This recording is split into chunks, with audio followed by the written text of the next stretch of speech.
नमस्कार मैत्रिणींनो, मी Archana stitching with Archana वायबट चॅनलमध्ये तुम्हा सर्वांचं स्वागत आहे। आजच्या व्हिडिओमध्ये आपल्या जिव्हाळ्याचा जो ब्लाऊज प्रकार आहे तो या ठिकाणी आपण पाहणार आहोत। जिव्हाळ्याचा ब्लाऊज प्रकार म्हणजे आपली जी आजी असते त्या आजीची आपण इथे चोळी पाहणार आहोत। तर चोळी बऱ्याच जणींना येत नाही, पण या ठिकाणी मी चोळी कटिंग तुम्हाला दाखवणार आहे। ज्यांना फक्त शिलाई येते आणि ब्लाऊज वगैरे काही येत नाही त्यांच्यासाठी ही चोळी शिवणं अतिशय सोपं आहे। तर बघा, जो खण असतो तर तो खण या पद्धतीने डबल फोल्ड करून मी ठेवलेला आहे। आता चोळीची आपली जी उंची आहे, बाहीची उंची, तर ती 8 आहे। तुम्ही बाही उंची चेक करून घेऊ शकता आणि अर्धा इंच एक्स्ट्रा घ्या, कारण शिलाई मार्जिन इथे अर्धा इंच आपल्याला घ्यायची आहे। तर बघा, इथे मी अर्धा इंच एक्स्ट्रा घेतलेला आहे आणि जो डबल फोल्ड कपडा आहे तो ॲज इट इज जशास तसा आपल्याला कट करून घ्यायचा आहे। म्हणजे दोन्ही स्लीव्ज इथे कट झालेले आहेत। आपल्या रेग्युलर स्लीव्जला जो आपण आकार देतो इथे आकार वगैरे काहीही नसतं, डायरेक्टली सरळ कट करायचं आणि सरळ शिवायचं। इथे कुठेही व्यवस्थित किंवा आकार वगैरे देऊन आकारामध्ये जोडायचं नाही। आता हा जो डबल फोल्ड कपडा आहे हा मी पाठी आणि पोटासाठी वापरणार आहे। इथे पाठ पोट एकत्रच कापलं जातं। तर बघा, इथे उंची आहे आपली 12.5, अर्धा इंच मी एक्स्ट्रा घेणार आहे, म्हणजे 13ची उंची मी या ठिकाणी घेणार आहे। तर बघा, इथे तुम्ही पाहू शकता उंची घेतलेली आहे 13। इथे 13ची खूण मी करून घेणार आहे आणि त्यानंतर पट्टीच्या मदतीने लाईन टाकून घेऊयात। तर बघा, इथे पट्टी व्यवस्थित ठेवा आणि लाईन टाकून घ्या। तर इथे मी लाईन टाकून घेतलेली आहे।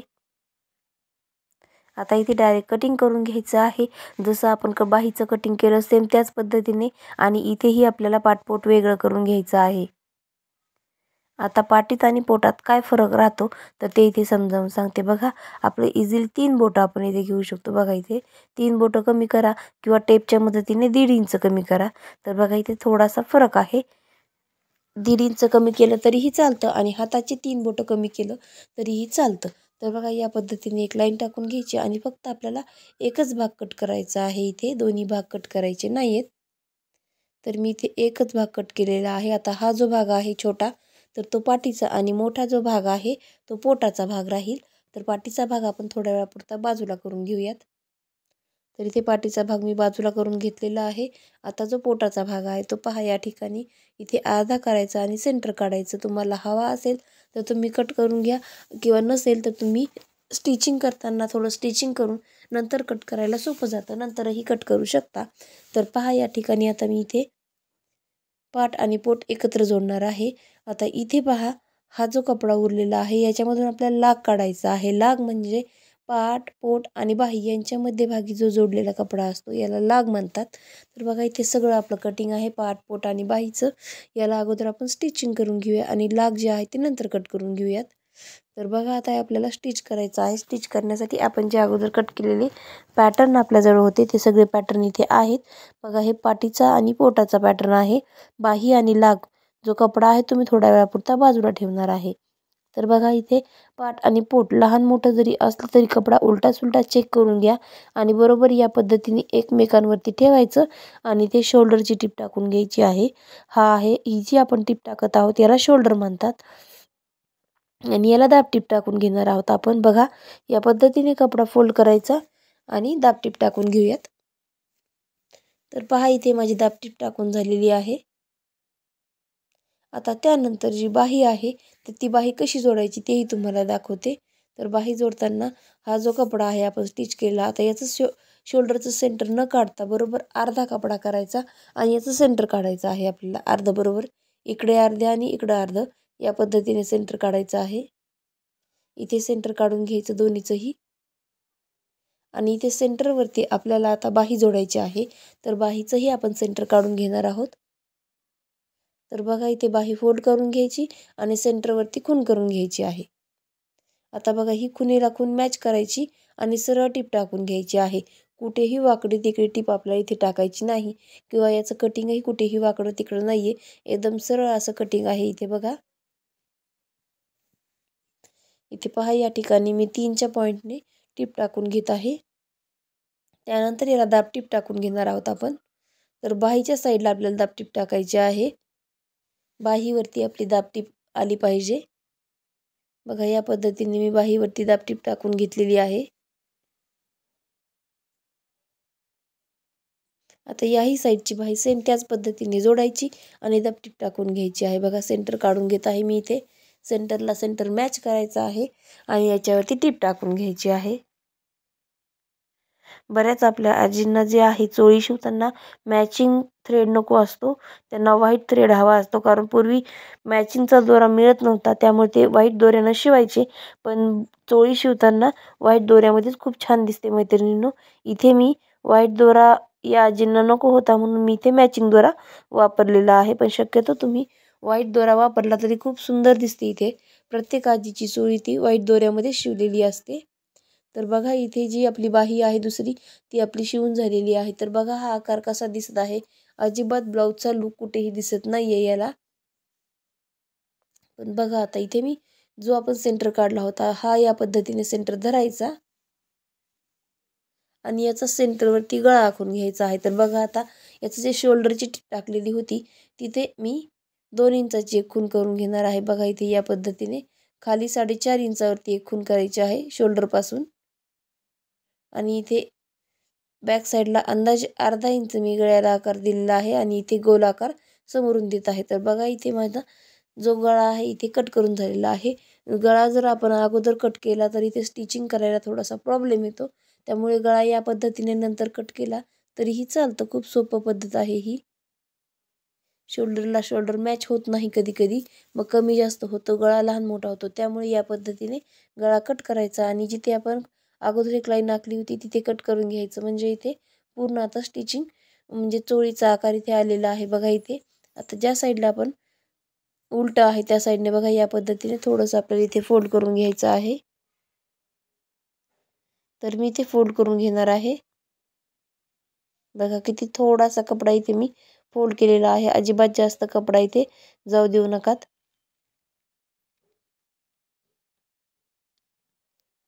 याच पद्धतीने तुम्ही ही फोल्ड करून घ्यायचं. एकदम नॉर्मल कपडा इथे घ्यायचा आहे. पहा मी किती नॉर्मल घेतला आहे. 1/2 इंचामध्येच 2 फोल्ड केलेले आहेत. बघा इथे एक फोल्ड आणि सेकंड फोल्ड या पद्धतीने 2 फोल्ड मी करून घेतलेला आहे. तिथे पूर्ण गळ्याच्या कडेने इथे असं टीप टाकून घ्यायची आहे. अजिबात याला गोट वगैरे द्यायचा नाहीये. तर इथे या पद्धतीने मी टीप टाकून घेतलेली आहे. आता त्यानंतर हा जो आपण सेंटर कापलेला होता त्या साईडलाही इथे अशी टीप टाकून घ्यायची आहे. जशी की आपण गळ्याला टाकली आहे तशीच इथेही साईडला टाकून घ्यायची आहे. म्हणजे इथे बटनपट्टी किंवा काच बटनपट्टी असं काहीही आपल्याला लावायचं नसतं. डायरेक्टली इथे पट्टी थोडीशी नॉर्मल अशी फोल्ड करून घ्यायची असते. तर इथे मी फोल्ड करून घेत आहे.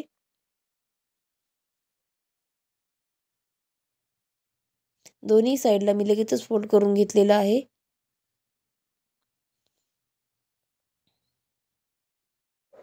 आता बघा इथे फ्रंट आणि बॅक आणि स्लीव्जमध्ये थोडाफार लुक आलेला आहे आणि इथे गळाही खूप छान झालेला आहे. बघा तुम्ही पाहू शकता. आता ही बाही या पद्धतीने दुमडवायची आणि साईडचा भाग बघा तर ब्लाऊजला लुक पूर्णपणे आल्यासारखा दिसतो. आता हा जो लागासाठी आपण कपडा घेतला होता तर त्याचं कटिंग कसं करायचं. इथे खालपासून असं मोजायचं आहे. इथे कपडा फोल्ड करायचा आणि इथे या पद्धतीने जिथून आपण मोजलेलं होतं तिथून इथे तिरकी खूण करून घ्यायची आहे. आणि हा तिरका कपडा कट करायचा आहे. वरचा खाली सरळ ठेवायचा, वरचा तिरका कट करून घ्यायचा आहे. आता पहा इथे खालच्या साईडला जसं की आपण गळ्याला फोल्ड केलं होतं तसं इथेही खालच्या साईडला आपल्याला फोल्ड करून घ्यायचं आहे.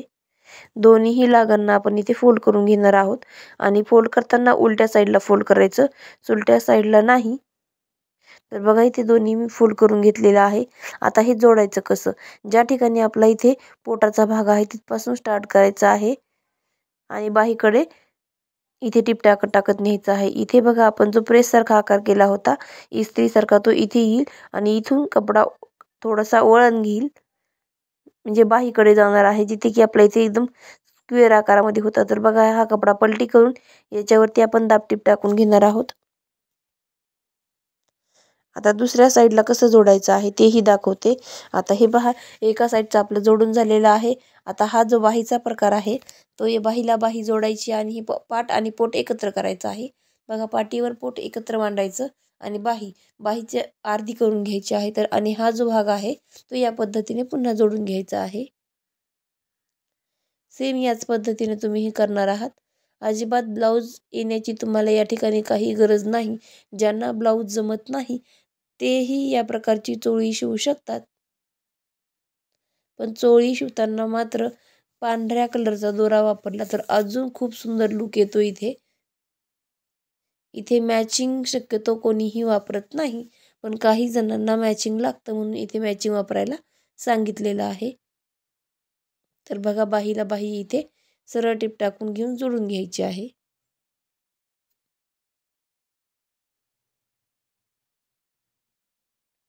आणि याच्यावरतीही आपल्याला इथे दाबटीप टाकून घेऊयात.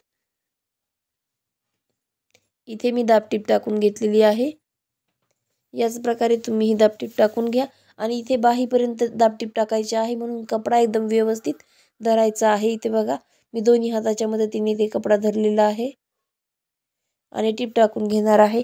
याच पद्धतीने तुम्ही ही टीप टाकून घेणार आहात आणि कपडा आता इथे व्यवस्थित बाहेर काढायचा. सुईवरच्या साईडला करून कपडा बाहेर काढून घ्यायचा आहे. या पद्धतीने बघा इथे एक साईडचा आपला पूर्ण चोळीचा प्रकार रेडी झालेला आहे. बघा तुम्ही पाहू शकता बॅकचा पुढचा आणि बाहीचा भाग किती सुंदर इथे तयार झालेला आहे.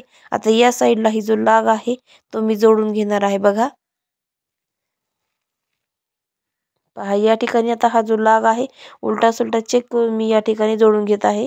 पहा आता या ठिकाणी आपल्याला हा जो लाग आहे तो जोडायचा आहे. त्यासाठी मी व्यवस्थित धरून घेतलेला आहे किंवा लावून घेतलेला आहे मागचा पुढचा भाग चेक करून. याच्यावरती 3च्या पॉईंट मी एकदम व्यवस्थित टीप टाकून घेत आहे.